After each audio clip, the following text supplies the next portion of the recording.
வணக்கம் வியூவர்ஸ். இப்போ நம்ம பார்க்க போகிற ரெசிபி சிக்கன் செமி கிரேவி பண்ண போகிறேங்க.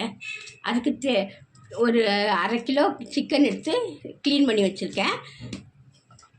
கொஞ்சம் இஞ்சி பூண்டு பேஸ்ட்டு போட்டுக்கிறேன். ஒரு ஸ்பூன் தயிர் ஊற்றிக்கிறேன்.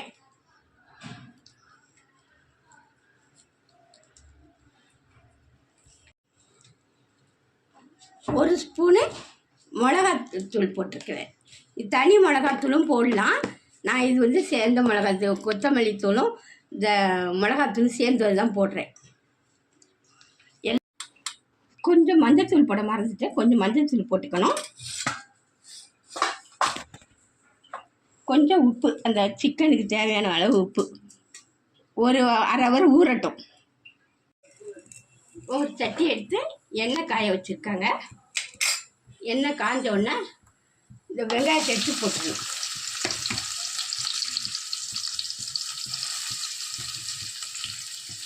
இப்போ நம்ம தக்காளி அரிஞ்சு வச்சு 3 தக்காளி அரிஞ்சு வச்சுருக்கேன். அந்த 3 தக்காளியும் போட்டுக்கிறேன்.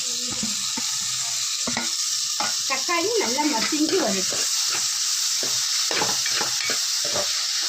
தக்காளி மசிஞ்சு கொஞ்சம் உப்பும் கொஞ்சம் மஞ்சத்தூளும் போடணும்.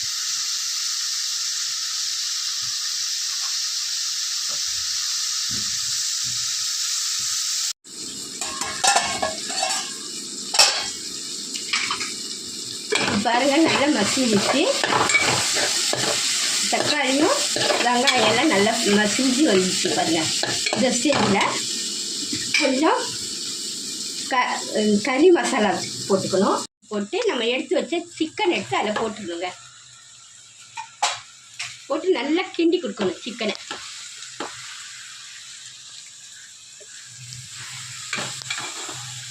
அந்த மசாலாவோட எல்லாமே இது பண்ணணும். நல்லா இது பண்ணியாச்சு. எல்லாம் ஒன்றோட ஒன்று சேரு. கொஞ்சம் தண்ணி ஊற்றக்கூடாது. தண்ணி ஊற்றாமல் ஒரு 10 நிமிஷம் மூடி வைங்க. அந்த சிக்கனில் தண்ணி வரும். பாருங்கள், இது பாருங்கள், நான் தண்ணியை ஊற்றில பாருங்கள், சிக்கன்லேருந்தே தண்ணி வந்திருக்கு. இப்போ இந்த சிக்கன் வாங்குறதுக்கு கொஞ்சமாக தண்ணி ஊற்றணும். இது பண்ண தண்ணி கொஞ்சம் வேகட்டும். பாருங்க, கிரேவி ரெடி ஆயிடுச்சு. இது சாப்பாடு, ரச சாப்பாட்டுக்கு சூப்பராக இருக்குங்க. எங்கள் வீட்டில் இன்றைக்கி லஞ்சு சாதம், இந்த கிரேவி, ரசம். பாருங்கள், ரெடி ஆயிடுச்சு.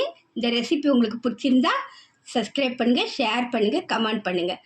இன்றைக்கி லஞ்சு சாதம், ரசம், கிரேவி.